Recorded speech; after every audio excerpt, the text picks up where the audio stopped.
welcome to Mackingcast episode 15. Hooray, we're climbing the numbers, and we're a podcast who talks about Mac games, related things, really like Mac, Apple, game, tech adjacent things at this point. We've really branched out.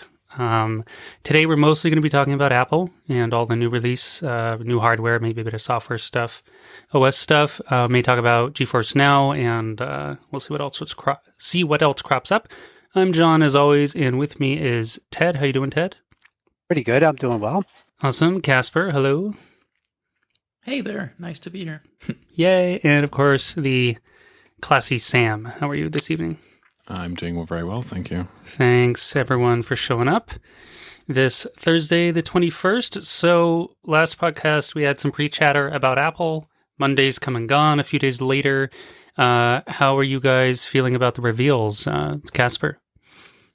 Oh, I am so excited, honestly. I was positively surprised about the laptops. I think that they came out better than I expected, and I didn't exactly have low expectations, I think. But I didn't, for one thing, I really didn't expect that we'd get promotion this year. I thought that was going to be maybe next year or the year after or something. But, you know, promotion came, mini LED came. I was very happy about all of that. So, yeah, I think it's looking out to be extremely nice. And I pre-ordered I ordered, I guess is the more correct term. It's 5 to 6 weeks out, so I guess... It feels like a pre-order. Yeah, exactly. But I ordered a 16-inch with the cut-down M1 Max, so the 24-core GPU model. Right. And 32 gigabytes of RAM, and I'm just counting down the days at this point. Awesome. Yeah, Ted, did you peek at any of the Apple news? Oh, definitely looked at it. It's kind of exciting. I would be. My only problem is I'm not really in the market right now, so I might just satisfy myself with one of the new iPad Pros, but we'll have to see what happens with that. Nice. Sam, how you feeling? Yeah, I was really impressed. Similar to Casper, I had pretty high expectations, and Apple, like on the chip front, I would say that they met expectations, but on the rest of the laptop, like the chassis and the ports and the screen and everything, it just exceeded expectations. Really, really happy with the new MacBook Pros. Yeah, I'm also similar. I had modest to maybe approaching high expectations, but really I was thinking they would just upgrade, the cores. Like I expected a 16 core or something. I didn't think they'd actually jump all the way to 32 right now, so that's really neat. But just got a total makeover. We get MagSafe back. Now we have 3 Thunderbolt 4 ports, an SD card reader, a boosted headphone jack that auto detects, I forget what, some sort of special headphones.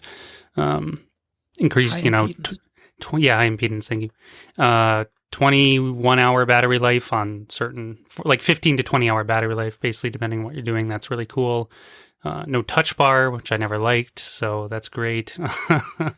I was just like, oh, this is cool.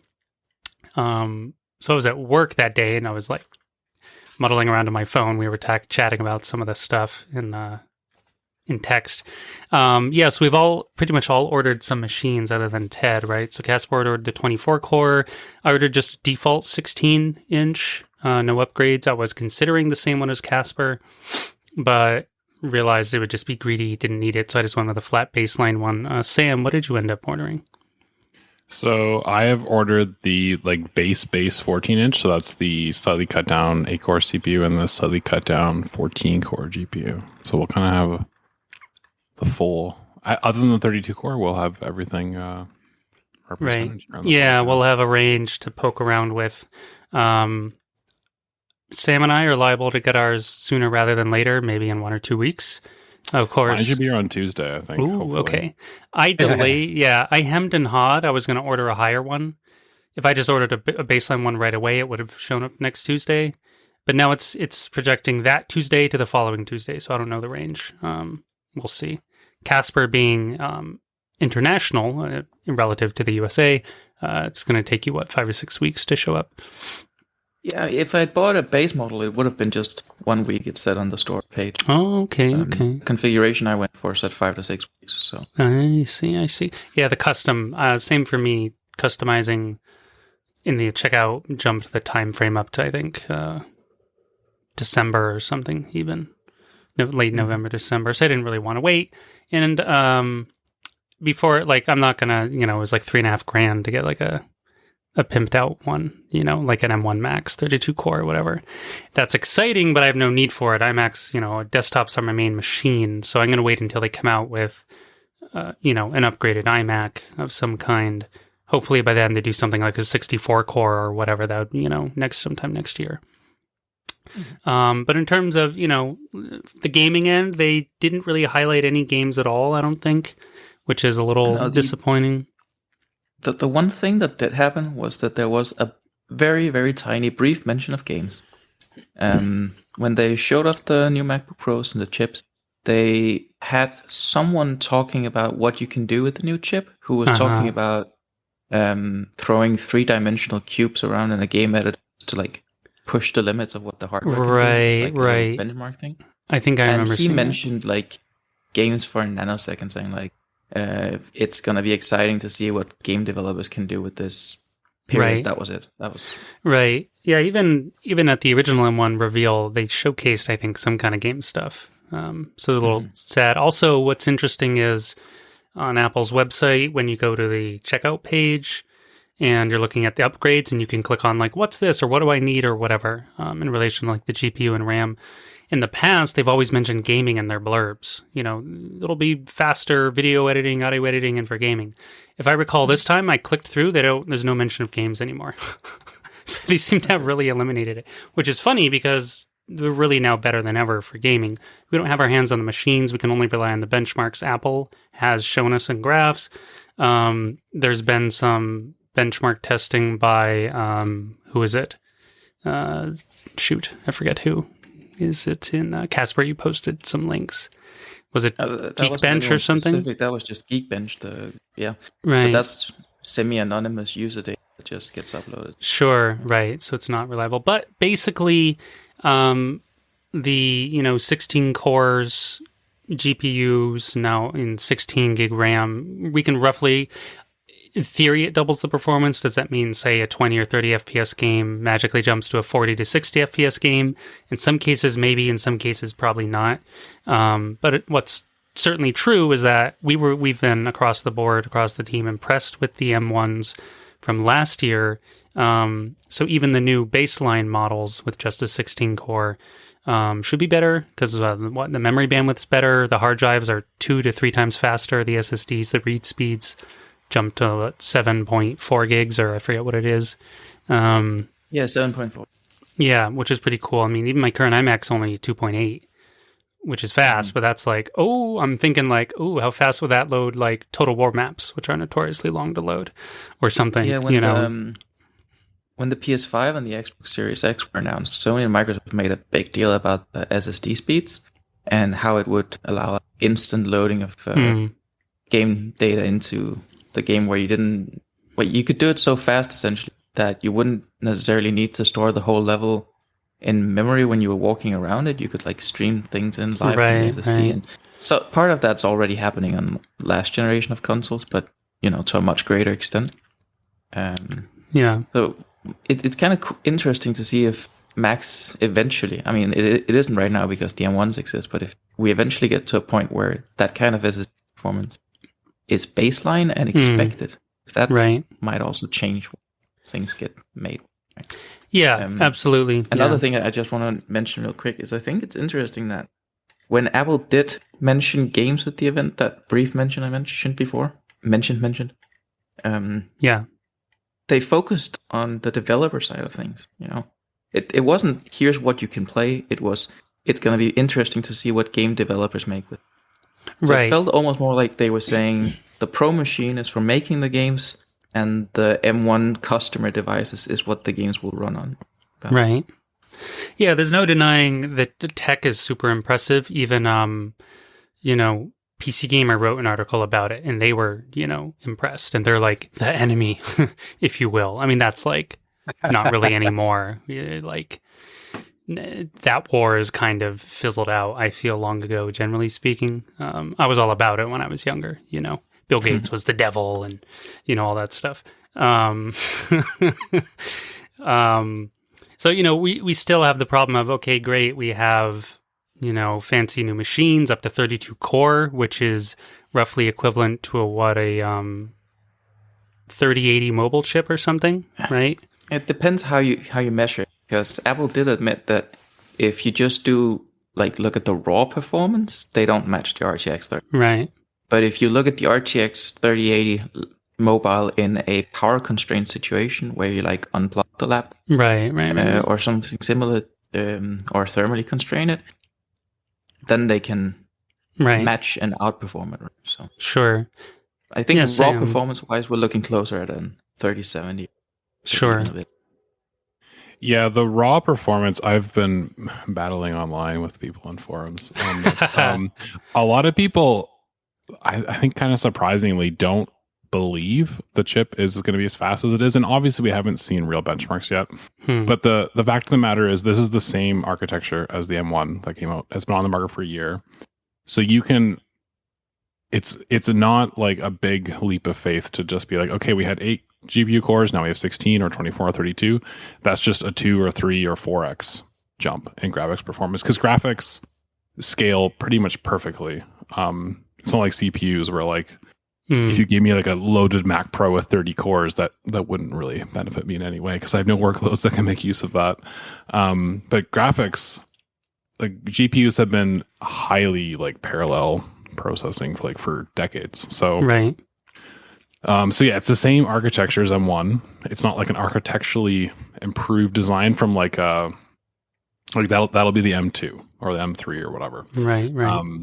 So this is the same architecture, just with way more cores, faster memory. So it should perform really, really well. And then to the point with the 3080, they slotted it in between Razer, I think it's the Blade 15 or 17, one of Razer's thinner gaming laptops, and it was better than that because that was a thermally constrained 3080, but it was worse than a 3080 in the super thick 2-inch behemoth gaming laptop that obviously can give the chip all the heat and or I guess it doesn't give it heat. It can cool it really well because it's 2 inches thick and has huge fans and all that. Sure. So, exactly.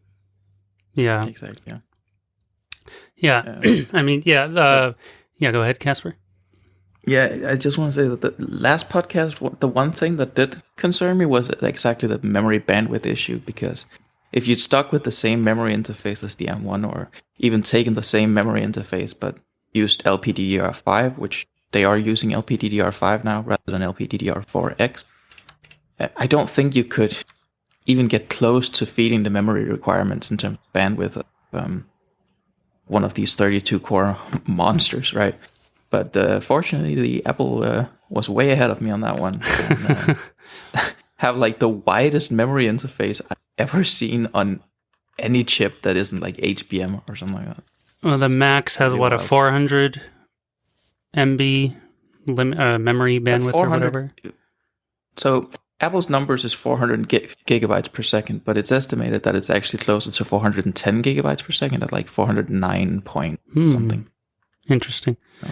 And the Pro, because now there's the M1, the M1 Pro, and the M1 Max. If anyone's listening hasn't parsed Apple's what they released on Monday, the regular M1 still the regular M1 in the 13-inch Air and the 13-inch Pro. There's now a 14 and 16-inch versions of the MacBook Pro, and they default to the M1 Pro, as far as I know. I don't think you can downward scale it. But you can the 14s be upgraded to a Max or only the 16s? The 14s can be upgraded to a Max, but I don't think it's going to run the Max at full speed. Because if you look at the specs for the computers, on the 16-inch, it actually gets a tiny bit heavier when you install a Max versus a Pro, which suggests a thicker heat sink or bigger fans or something like that. Because it's not just the silicon that.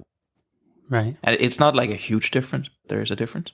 And Sure. the 14-inch stays the same weight regardless if you put the Max or the Pro in it. That's So curious. I think that might be a throttling thing or something. Interesting. Also, Apple has officially said there will be a high power, high performance mode in software for the 16-inch, which will ramp fans faster and give you more sustained performance, they say. But that's not coming to the 14-inch. That's just for the 16-inch with the Max only. Right. And the other difference is the M1 Pro chip has a 200 GB or giga, whatever that is for the RAM, and the Max doubles it to 400. So even if you were to, what's interesting also I noticed is if you upgrade to the Max chip, because you go to the checkout and if you just select the base model like 16, go to checkout, it's like, oh, upgrade to a Max GPU for like plus $200 or whatever it is. But then it automatically forces you to have baseline 32 gigs of RAM, which then is like another $300 to $400. So it's kind of interesting. Because when I was clicking, I was like, wait, why did the price jump like $500 or $600 when it says? I was confused for a moment because I was on my phone. So that's also interesting. Does it go all the way up to 64 if you want on the Max? I think. Yes. Yeah. So you can get a pretty expensive machine, like, should you, like, if you have the funds or you're looking for a new gaming laptop, like, what should you buy? I mean, really, it depends what kind of games you're trying to play. That's really the answer, what it comes down to. And also, like, what sort of level of future-proofing are you after? Say, couple years down the road, within the next 3 to 5 years. If you're trying to go long, you should probably spend some money on some upgrades. I mean, I guess unless you just stick to, like, Apple Arcade, well, then you don't even need any of these. Just get an M1 machine, not an M1 Pro, unless you want the bigger screen or you have the funds and it doesn't matter. If it's just a matter of convenience, of course, buy a loaded computer. If you're on a budget, I think even the new 16-core models are quite strong. Between the extra cores, the faster RAM in the M1 in the Pros, and the faster hard drive speeds, you're going to see pretty like. You can basically run any current game. You could run Metro Exodus. You could run Borderlands 3 on there. You could run Baldur's Gate 3, which is still in early access, but has a Mac version. Like, I'm mentioning these games because on an M1 machine with only a 7-core GPU, you can't actually run these games very well. Like 20 FPS, 19 FPS or something. But with an upgraded M1 or a baseline Pro, you could definitely run these at like 30, maybe 40 FPS or something. What to speak of a 24-core, 32-core, you're probably looking more like that 45 to 60 range. These are I'm just spitballing estimates, but I've done a lot of testing on all these games, both on Intel and on M1 machines, so I'm just like calculating based on the increased performance. I was really tempted to just splurge for a 32-core, like, pimped out Max machine, but that would be such a waste of money because I'd literally only get it to, like, see what can run on it. I have absolutely no reason to purchase it for any kind of work. I do some audio, video, web stuff, writing, gaming, this and that, but, the baseline's enough for all that. And that's kind of the other thing. Yeah, go ahead. To be honest, when I picked the 24-core GPU Max, part of it is also just a matter of curiosity. Yeah, because I needed it, or need 32 gigabyte RAM. Right. So when I'm already at that point, I thought I'm spending this much money. Do I want to just spend that extra $150, I think it is, right, to satisfy my curiosity? And I also get the higher memory bandwidth for the whole chip, and I'm also extremely curious to see how that might impact CPU tasks. So, I just want. Yeah, if I could have just upgraded to the Max CPU and not the RAM, I would have done that. But it forced it, and the overall cost was like, I'm like $150, $200 curious, but I'm not like $500-$600 curious, basically. So I dropped it. But makes sense. Different people on the team. Sam, you mentioned you might possibly get a 32 for a personal computer one day, 32-core one. Is that right? I would love to, but we'll see if the like future, eventually, maybe. Yeah. Yeah, I'm trying to finish my base one right now, so that's stealing my extra money at the moment. Sure. We'll see. I'm trying to hold off until maybe I was originally going to order like now, and then one I mentioned earlier that I ordered is for like a nonprofit that I help with audio video, but I can basically have free reign on that machine. we'll see in January what my wallet is feeling, whether it's a Of base course. model or an upgraded one. But Right. Absolutely. So the M1 back a year ago when they released the M1 almost a year ago, was in November, I think. Or actually, I think it was October. Anyway, whatever, about a year. The numbers seemed also kind of too good to be believed in all the Apple slides and all the graphs. And I think they've more or less lived up to be true, as far as I know. So based on that, yeah, pretty much. Obviously, it's not flawless 100%, but like close enough, give or take a little bit. So with that in mind, and Apple has no particular reason to lie, although every company has a little incentive to obviously like present the absolute best numbers under the absolute best circumstances in their presentations. But based on last year's data, I think Apple's pretty good for their word. So similar to the M1, I'm excited for the baseline hardware being raised for Mac as a whole.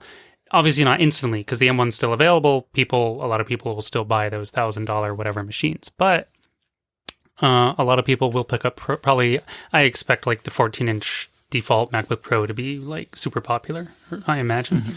A good size, great specs. We don't really like, do we even have a Mac game right now that could use a 32 core, a maxed out M1 Max machine? Probably not. I would say Borderlands 3 would probably stress it out the most. You could make an argument that you could connect one of these things to a Pro Display XDR, try and run something in 6K, and that could oh, right. Because Sam last podcast was we all had our concerns and sort of about the M1 design that we had wanted to address. One of his was he wanted more monitor support, and I believe the M1 Pro chips now support 2 monitors, and the M1 Max is 3 to 4. Yeah, I'll double check it. They've fixed all of, or I shouldn't say necessarily all, but a lot of those little annoyances. The current limit is up to 2 6K or up to 3 with the M1 Max. Okay, so yeah, they fixed it. I think 2's fine. Yeah, so that's 9.99% of people. Yeah, so. Absolutely. Yeah, and it's the one thing I was going to note here. We've seen the Geekbench benchmarks that have been leaked that we mentioned earlier. Take them with a little bit of grain of salt, I guess, but there's really no reason to like doubt them at this point. And they just kind of correlate with what we would expect. Like the 24 core benchmark was leaked. It's 3 times as high as the 8 core M1, and then 32 will probably be 4 times as high. Right. So the performance seems to be pretty in line there. Nice. And what else was I going to mention? The performance. I'm sorry, I'm totally blanking. Someone else. That's all right. No problem. Just you can think about it while I have some.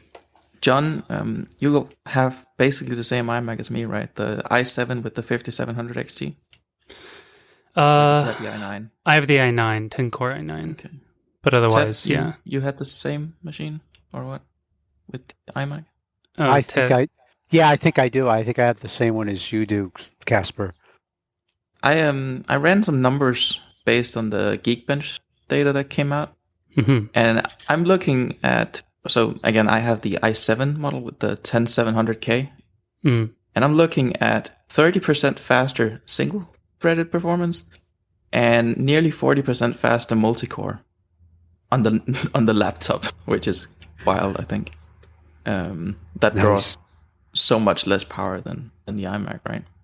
Right. And on the GPU front, compared to the 5700 XT, it's surprisingly close to being, at the same level of performance. I think the Geekbench numbers for the are we talking about a 24 in relation to like a 24 core or 32 core? What are you comparing the 5700 XT to? So it was the 24 core numbers that Sam noted, but I extrapolated up to 32. Okay. Yep. And it was 10% off. Something. It was insane. Yeah, I saw that somewhere. I don't know if it was an Apple graph or a Geekbench or something. I poked around Mac Rumors at IMG a little bit. I'm inside Mac Games forums. And I did see something like that. Like, it's actually surprisingly close to 5700 XT. And I'm like, So I find that very interesting. What I found is, because of course between the unified memory, especially on like a Max chip, and the increased hard drive speeds, in some, depending on the game, that could even match like that performance, depending how the game's optimized or what it needs to load. I think it's going to be very dependent on the task specifically in question. Because also looking at some other numbers, the teraflops numbers, the floating point operations per second, we made the comparison to the RTX 3080 and the mobile chip before. Yeah. That's not even close. I think it's like half the floating point 32 performance. I mean, what to speak of 16 is significant. A desktop, like a desktop 3080 is like twice as good as the mobile one or something, I think, or something like that, 50% at least. So still, even though the real comparison in the future to the desktop version of like an RTX 3080, of course, by then they may have something more, but will be when Apple releases, presumably sometime next year, maybe a year from now, whatever iMacs or Mac Pros that, whatever they're going to put in them, presumably at least a 64 or maybe up to 128. Sam, what do you think? What was super interesting though was that in spite of the FP32 performance being again substantially more than a 3080, the texture sampling rate and the pixel fill rate, they were actually better than the 30 in the raw numbers. Interesting. So, I think it's going to be very task dependent, and it's really going to depend how different game engines utilize the hardware. Exactly. That's what I'm feeling. Like, before I ramble, Sam, you had some thoughts. Oh, I just wanted to mention the teraflops and fill rates and stuff. They're really hard to compare between different architectures. Like, one really good example of just where you can get in trouble is the Vega 64, like AMD's old high end. It has higher teraflops than the 5700 XT, but the 5700 XT is a significantly faster card in like real world use. Exactly. I believe it's like 20. The Vega 64. Someone will correct me on the numbers, I'm sure, if they listen to this, but it's about 20% faster on paper. But then in real world, the 5700 XT is about 20% faster. So, and then also on the numbers, I remember what I was going to say earlier.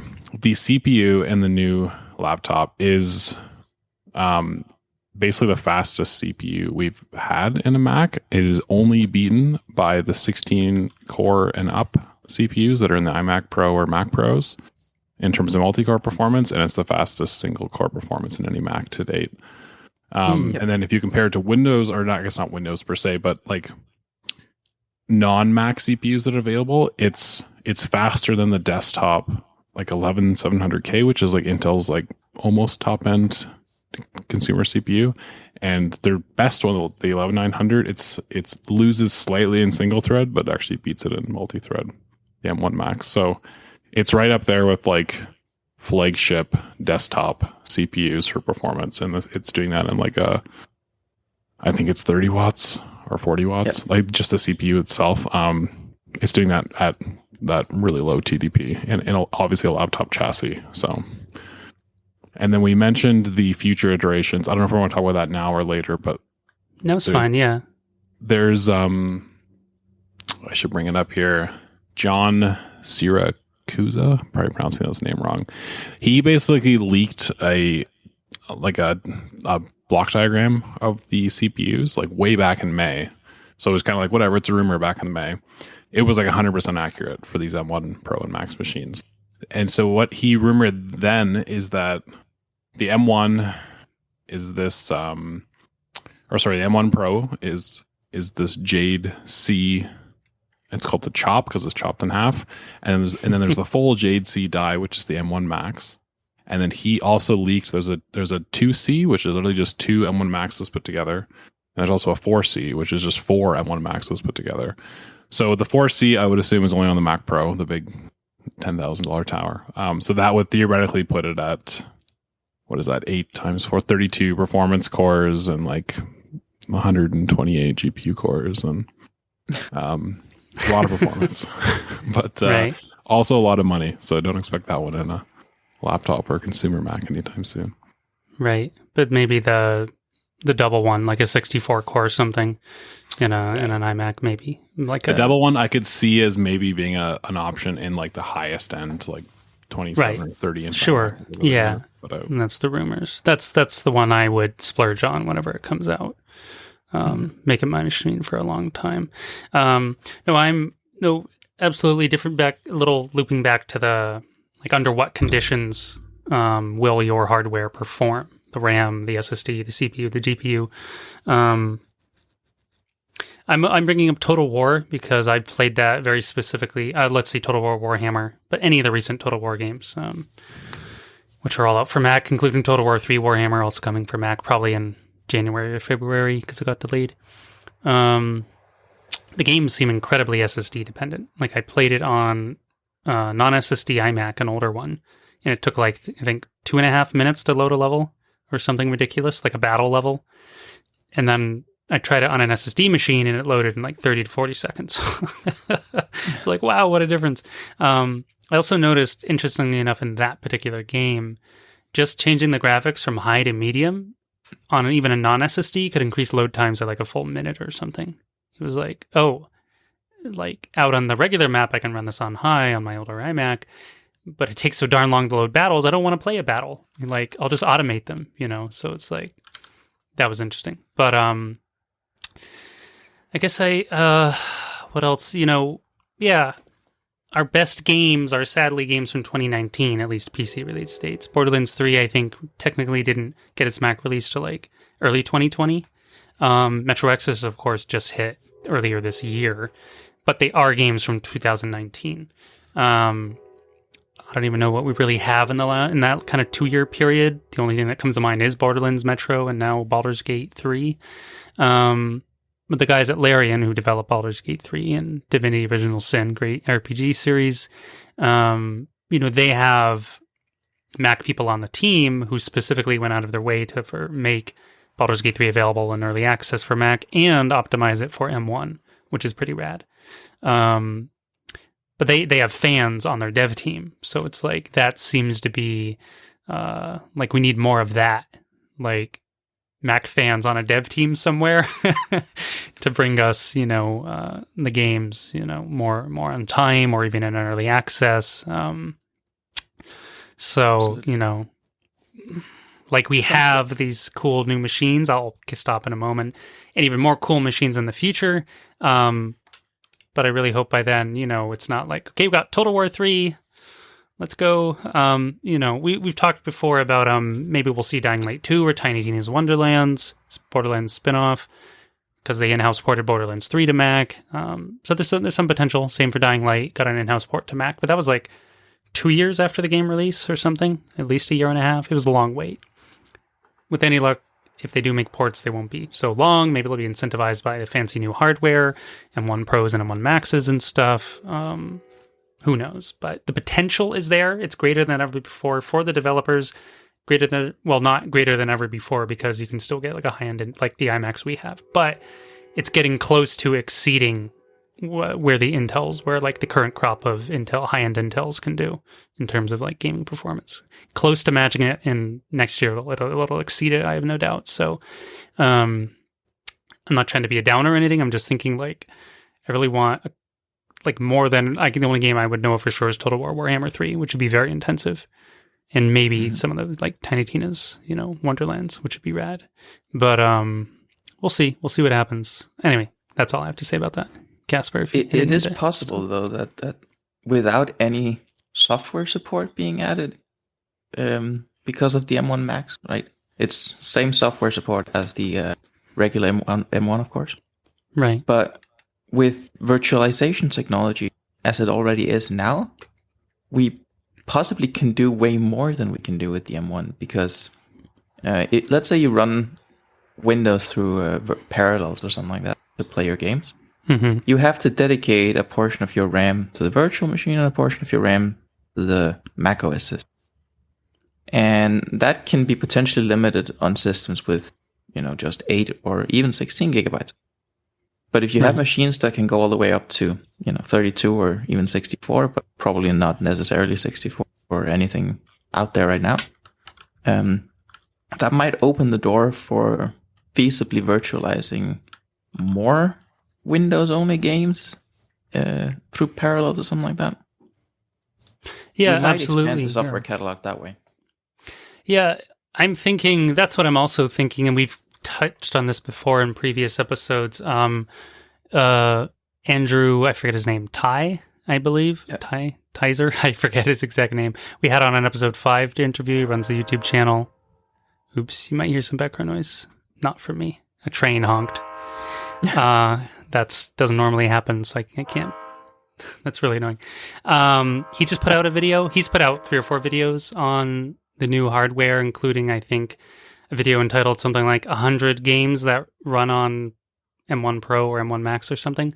Included in there is a ton of stuff in crossover and parallels. I think it's basically an updated list of the video he's done before, I imagine, anyway. But I don't want to shortchange it. Maybe it's a completely new list. So, of course, there's some, a bunch of games that run through Rosetta and this and that, maybe the occasional native, there's a couple of native ports. But even the M1 hardware was quite impressive for crossover and parallels. You could already run, we're using a 2015 game here, Witcher 3, but it's like considered one of the best games of all time by, gamerdom. So it's still a fine example. And they're giving it a fancy facelift next year. They're like remaking the whole thing with like baseline RTX or something like that, faster load times. That got delayed till 2022. It's supposed to be out this year. But the M1 could already run like The Witcher 3. My current iMac, I can also run, well, at least through Parallels. I didn't try crossover. I can easily run The Witcher 3, but I have like a stupidly strong machine. So I can run it like ultra settings, ultra res, and it's just fine. It's happy. But I'm basically brute forcing the problem with excess hardware. So the more curious thing is like how much of a boost will, say, these non-native methods, which we've discussed before. It's actually one of our most viewed or listened to podcasts was episode 8, native versus non-native gaming discussion was popular. So it's just, a natural like supply and demand, right? The demand, I think, is there, but the supply of native Mac games has gone drastically down, as we've discussed before in this podcast at length. So inadvertently, people will just look other places. I still want a game on my Mac. I don't want to go install Boot Camp or whatever. And of course, you can't Boot Camp on an M1 machine or a Silicon machine. So naturally, people will look elsewhere. So Crossover is a really cool company, Codeweavers, who makes Crossover.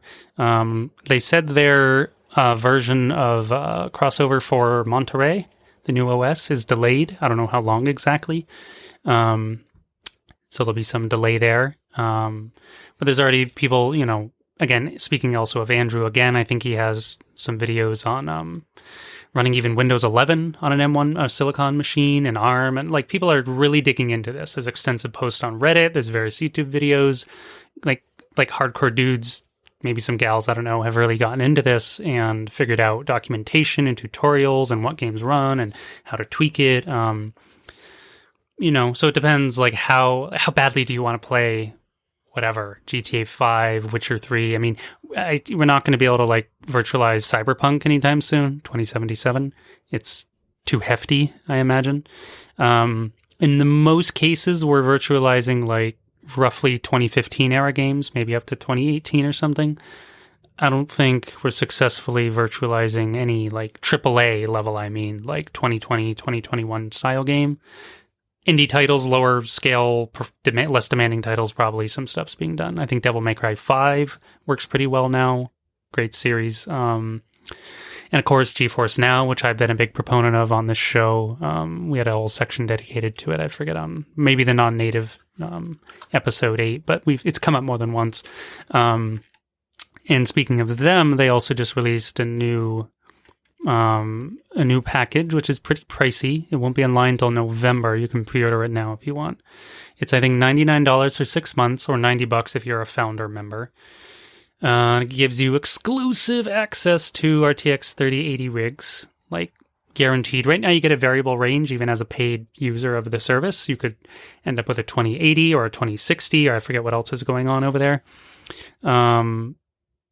So what's interesting to me, though, is more than they're buffering. They promise up to 1440p over 1080p now, up to 120 FPS from 60, so it's doubling. But most interesting to me is they're saying it's some sort of latency reducing technology exclusive to that tier. It's saying it's basically no matter where you are, it's supposed to be 60 milliseconds or less, like ping, basically, which is like usually what happens when you're in a multiplayer game. You don't have ping in single player games normally. But of course, since you're streaming it, you're essentially always in like a multiplayer style setting, even in a single player game. I've been pretty pleased with the service overall, whether it's the free version or the paid. It's gone down a little bit in quality, I feel, though I think it's because more people are using the service and occasionally there's more lag or it's not as smooth. Sometimes when I've loaded up games, it looks so good I can't even tell I'm using a streaming service. It's like just crystal. And other times it's like there's this faint, not haze, but almost just degradation of visual quality that's slight enough like to notice.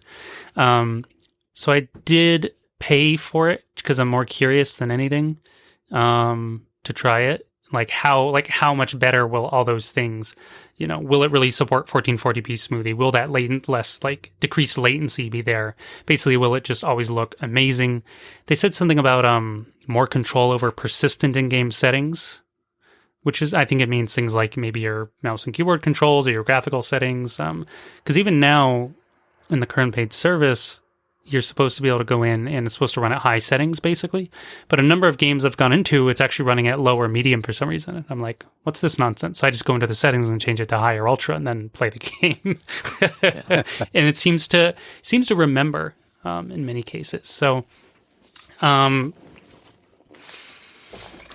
guess, I'm just embracing it at this point because I haven't actually installed Boot Camp on this iMac, even though I've intended to many times.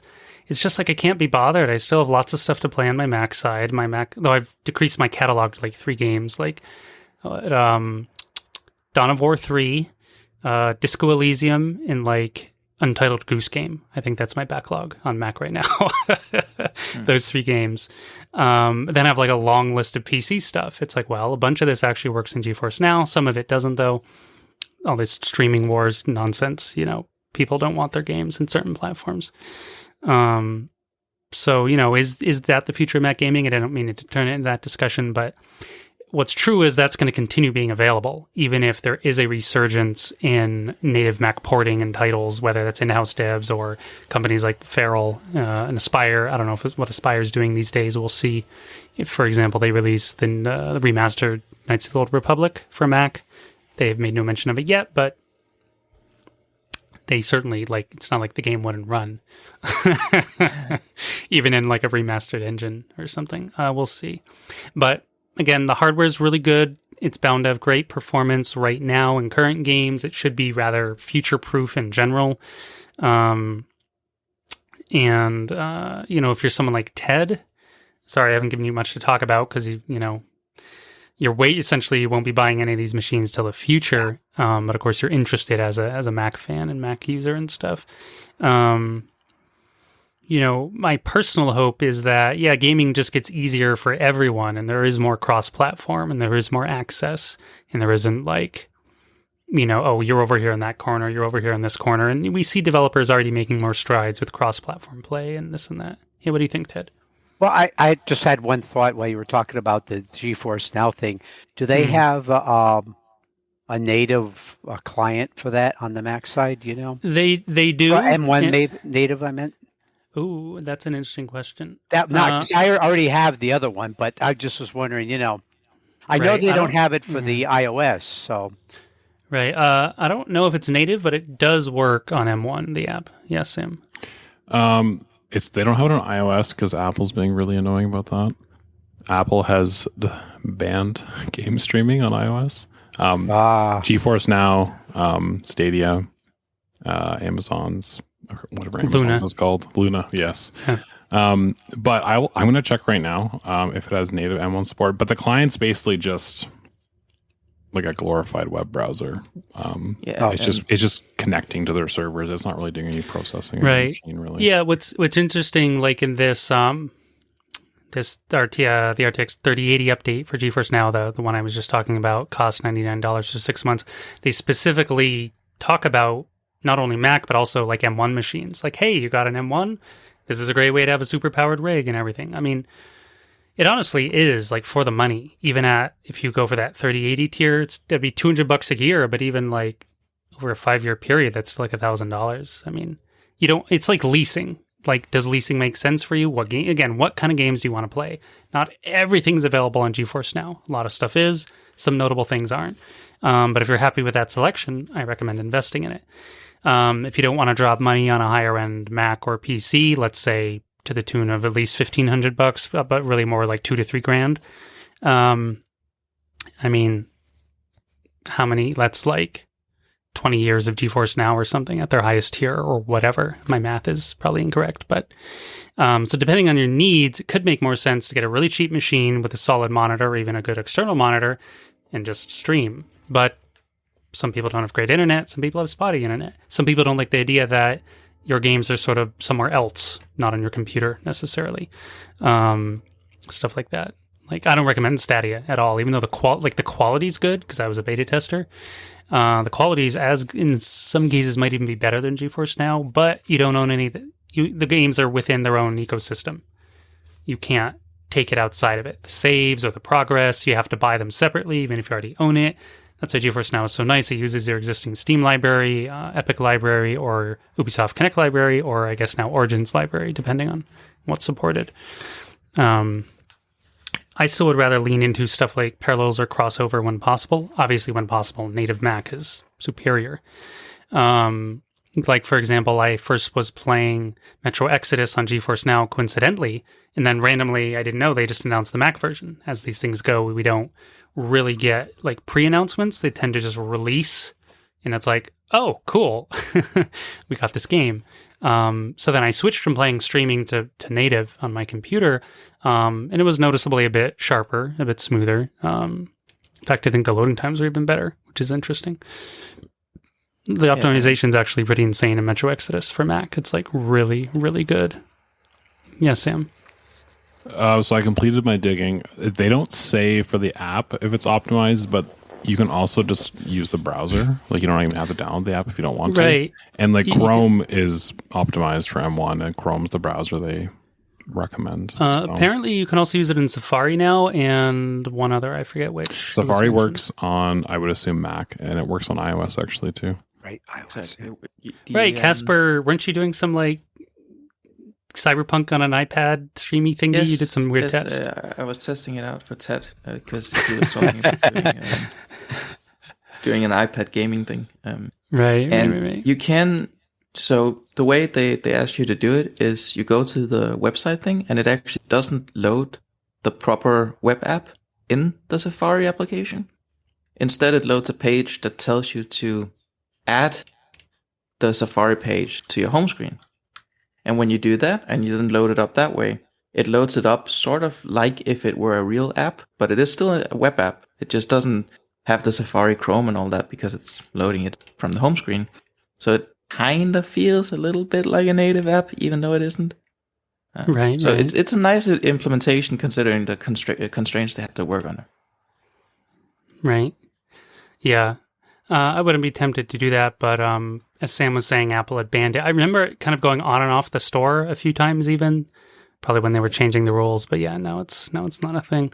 Yeah, I don't know why they did that. It seems like somebody at Apple doesn't understand really what these apps are, was my assumption, because they're not a competitor at all to like Apple Arcade.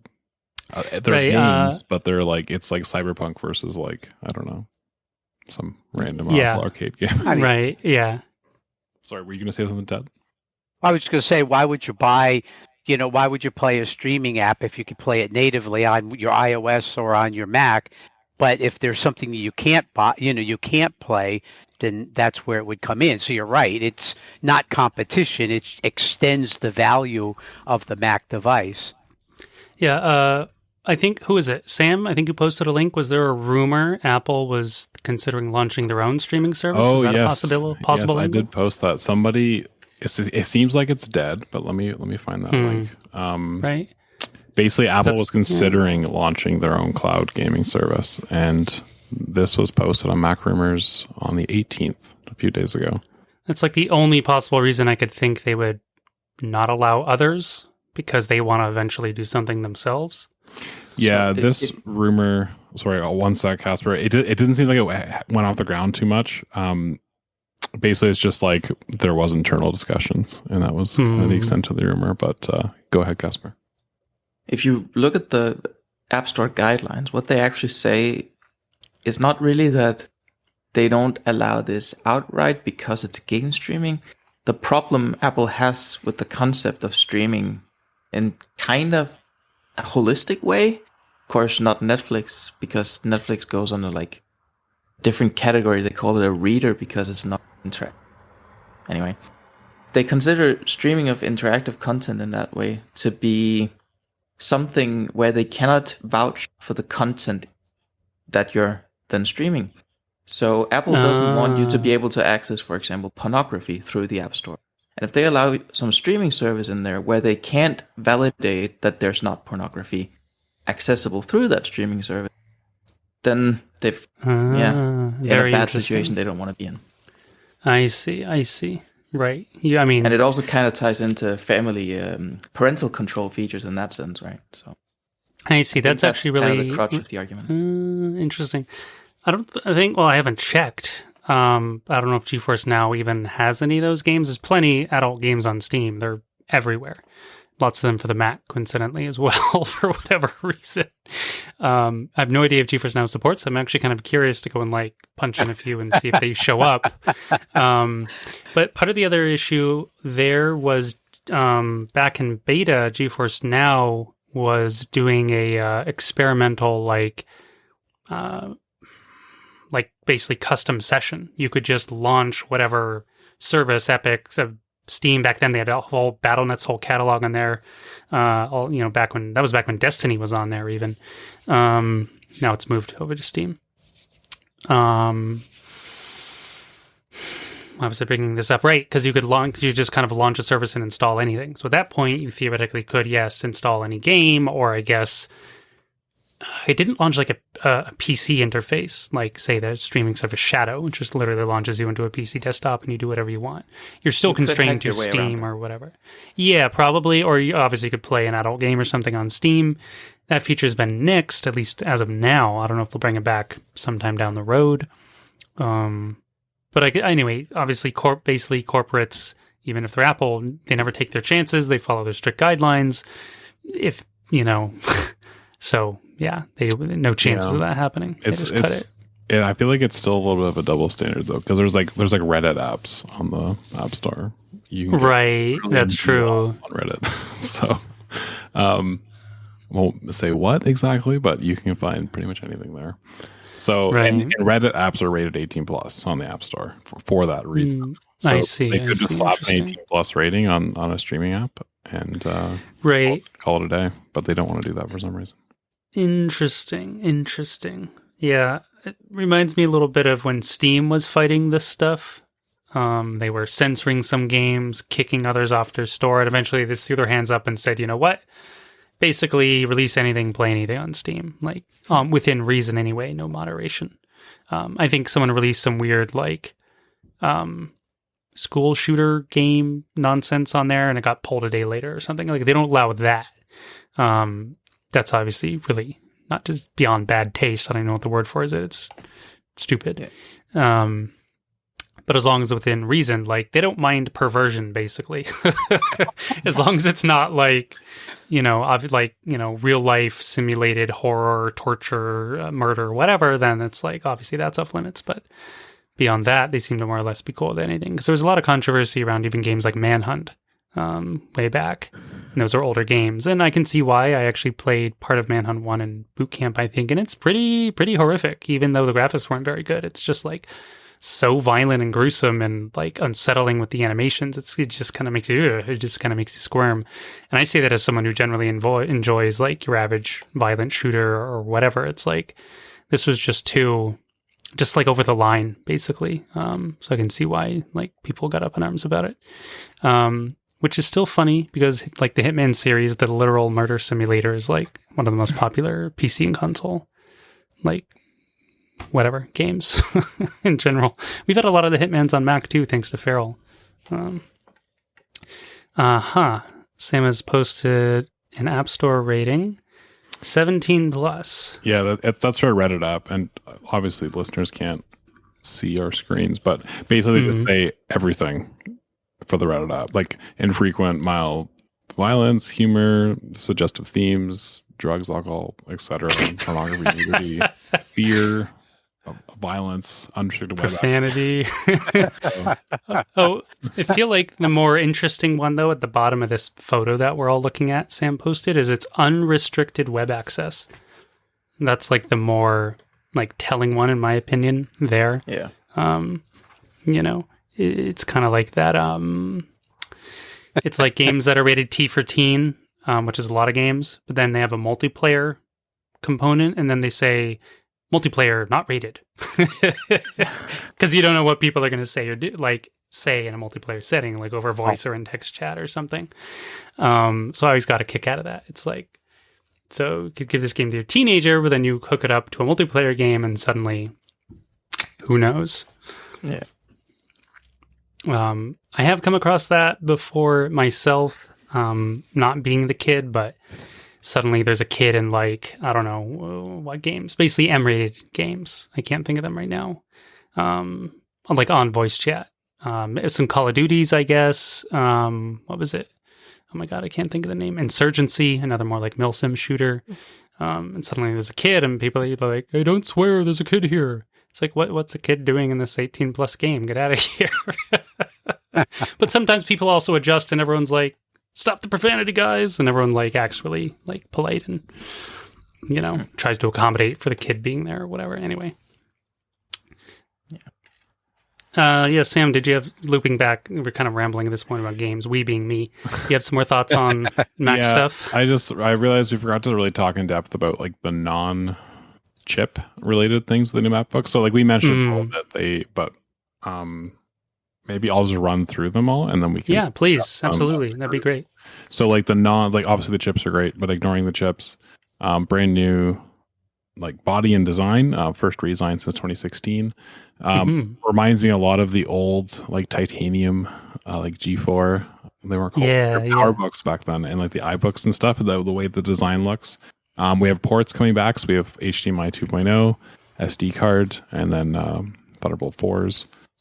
The screen, as Casper was talking about last episode, the screen's mini LED, 1000 nits sustained, I think 1600 nits peak. And then I did notice today on Mac Rumors, it is only 500 nits for SDR.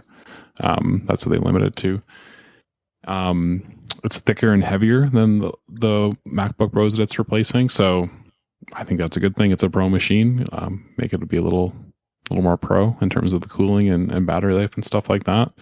We mentioned the battery life earlier, but the 14-inch is I should have had this up already. 17 hours for like video playback, and then I believe the 16-inch is 21 hours. Yep. So a lot of hours. Yeah. Less hours, obviously, if you're doing like real work and not just watching. Yeah, they say like 14 to 15 for like that kind of stuff. Yeah. So space gray and silver. And then so what do you guys think about the new non-chip elements? Well, there's an elephant in the room here, because everybody is going mental, as there's a notch. Oh yes, the notch. I forgot to mention that. The notch. Oh, I missed that. What is it? Well, it's literally the notch, like on an iPhone. Oh, right. The camera cutout at the top. Yeah.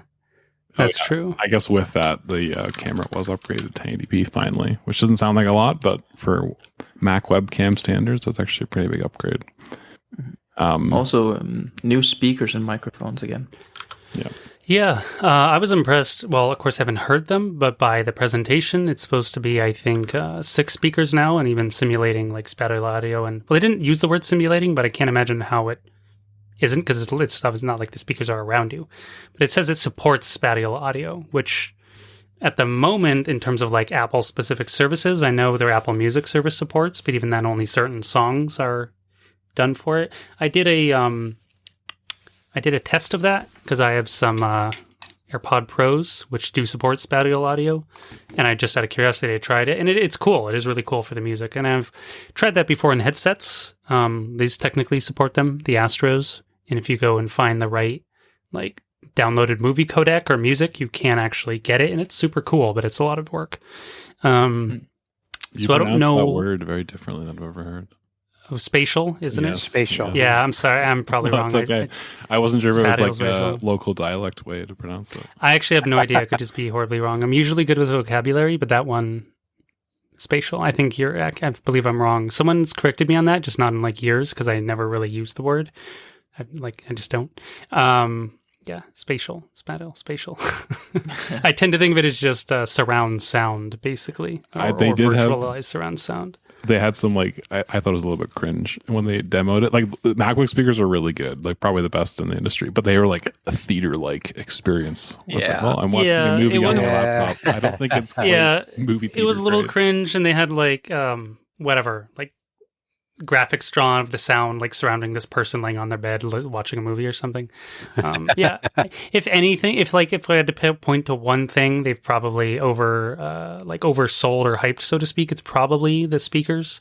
But nonetheless, more speakers, better quality sound, most likely. They're not going to match like real speakers you might buy, or obviously the audio scene is enormous, and you can spend, thousands of dollars even on a pair of speakers or headphones or whatever. Or maybe many thousands, depending if you're a true, what do they call it, audiophile.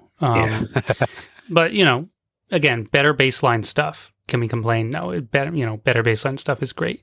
So I'm happy about that. Sharper screen, brighter screen. The ports I'm really happy about because it's the MagSafe, which is great, plus 3 ports. It did really annoy me on the M1 Air. There was only 2 ports, one of them being the power plug. So it's like using it with the power, you have 1 port. It's like I ran into some trouble there where I needed 2. So then you're like on battery for a bit, which is fine. But anyway, it's a hassle. 3 ports is great on the 14s. And I believe, are the ports exactly the same on both 14, 16? Yeah. Yep. I don't really have a use for an SD card reader personally, but tons of people do. Pro photographers, videographers, or just even casual users who want to load up photos and stuff. So that's just a good thing. Mm-hmm. Also, you can, as we also predicted, I think, but you can charge the USB-C port still, even though you have Mac. That's nice. That is cool. Interesting. Another nice little MagSafe, a little MagSafe tidbit is that the cord is detachable. So it's just like the USB-C block with the USB-C on one end and MagSafe on the other. So if your dog chews your MagSafe cable or whatever, you can just buy a new cord. You don't have to buy a whole new charger, which is nice. Oh, that's good. From experience there, and the dogs chewing on cables. Well, the old ones, I haven't noticed with the dog chewing, but I don't know, gets like slammed in a door or like torn somehow. And the old one had to buy a new $100 charger. Like the old 2015 and earlier MagSafe. Yeah. So it's nice. funny. Yeah. It's funny in my buddy's case, his rabbit, he has a pet rabbit, well, him and his wife, and it chewed like everything. It chewed their modem cords. It chewed his mouse cord. It chewed his headphones. It chewed he has a Mac. It chewed everything. And they eventually had to contain the rabbit in a big rabbit house cage thing because it was just literally eating every cable in their apartment.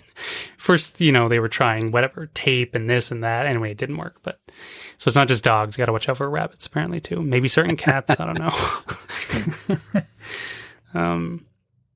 But yeah, that's it mostly. It's just lots of upgrades all around. Also, if you're environmentally conscious, I believe it's now 100% recycled material. The new 14 and 16 inch. Not literally every component, but the body or chassis or whatever, I believe. So that's cool too. I don't know what percentage it was before that, but yeah, me neither. What do you guys think of the notch though? Because I personally think that it's been implemented pretty much the best way it possibly could. There's even compatibility mode, so when you take apps into full screen that don't really know how to deal with it, it can just do a black bar across and pretend it's not there. Right.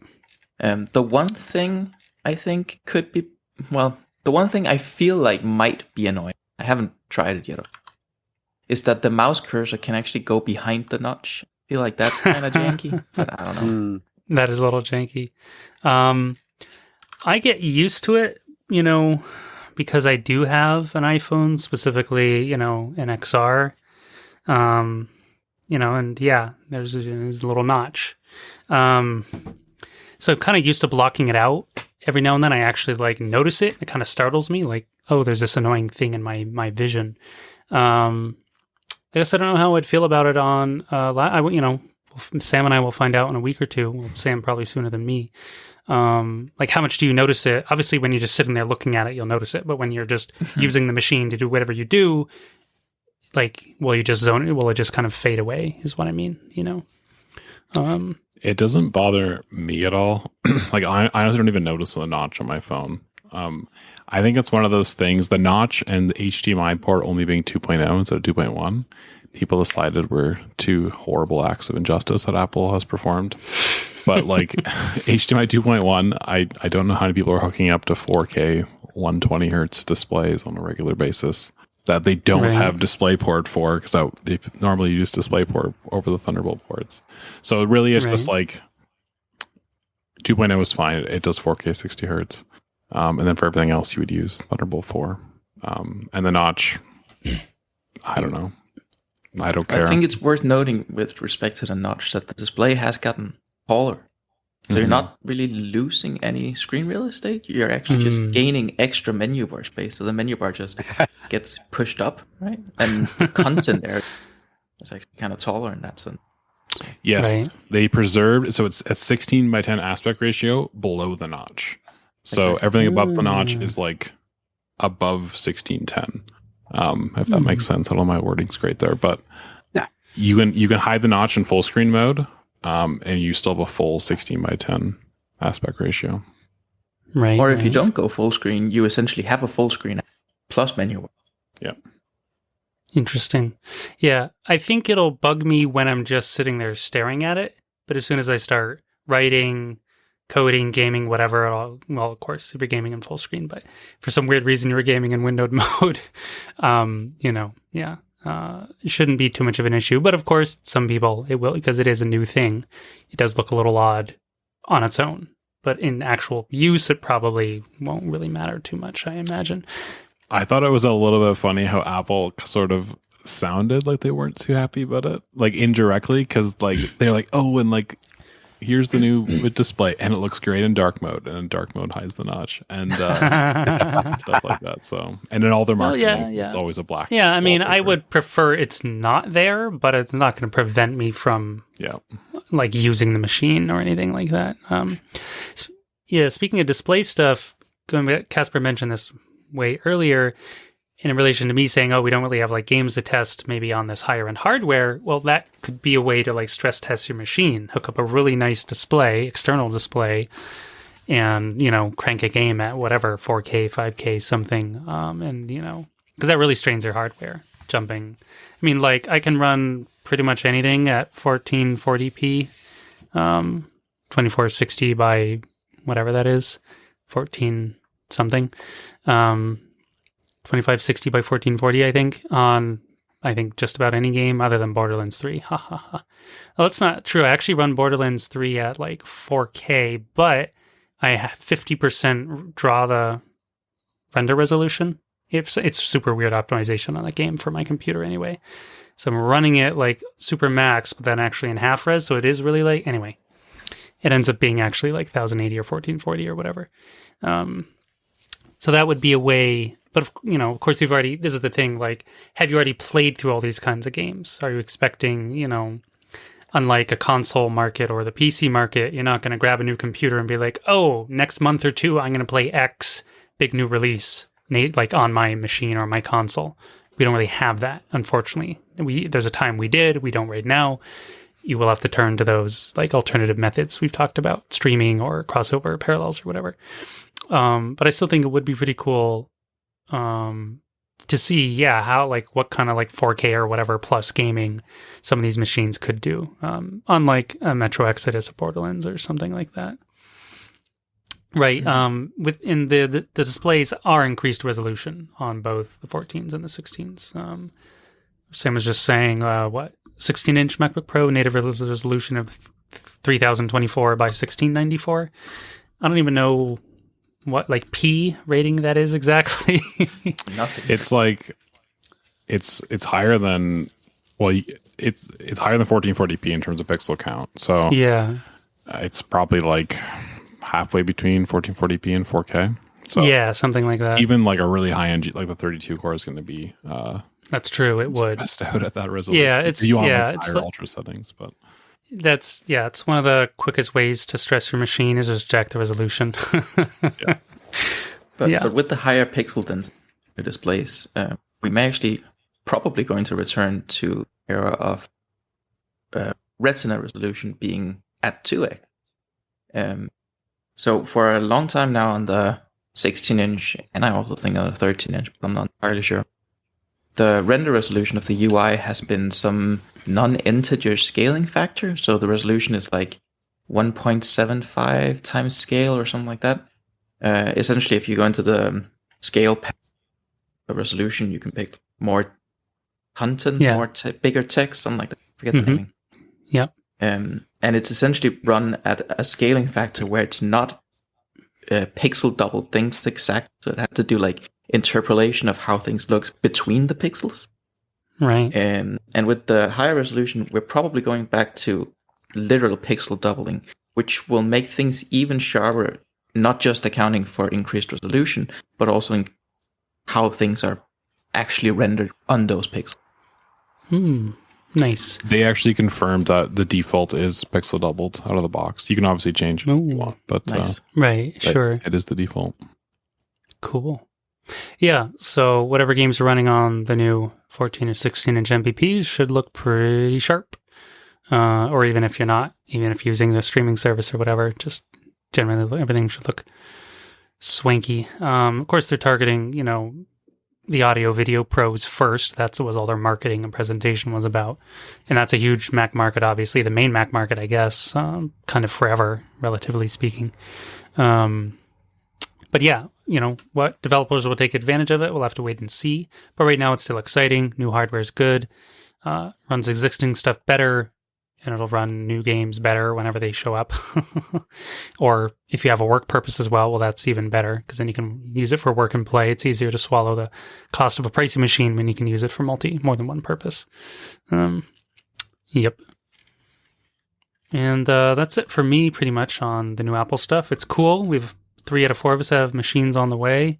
We'll have some future chatter about that as they arrive, try to do some testing, or as of course testing shows up in the greater internet and official or users and whatever results. I'll certainly post a couple things to the YouTube channel, Mac Game Gets Video. Haven't done anything in a bit, but we'll put out some more there. Channels like Mr. Macray, I know he ordered, I think, 2 computers for this purpose, just literally to test games. We have people like Andy, Andrew, Andy Tizer, I think is his YouTube. He's putting out content already. There's probably some other people I'm sure that I don't know about, but those are like kind of the main ones in the gaming space these days, Mac gaming space anyway. So yeah, keep your eyes and ears out for that stuff. We'll talk about it here. We'll reference it in other places as we can or as it's interesting. And that's about it. Anything else on your minds about this, gents? Nope.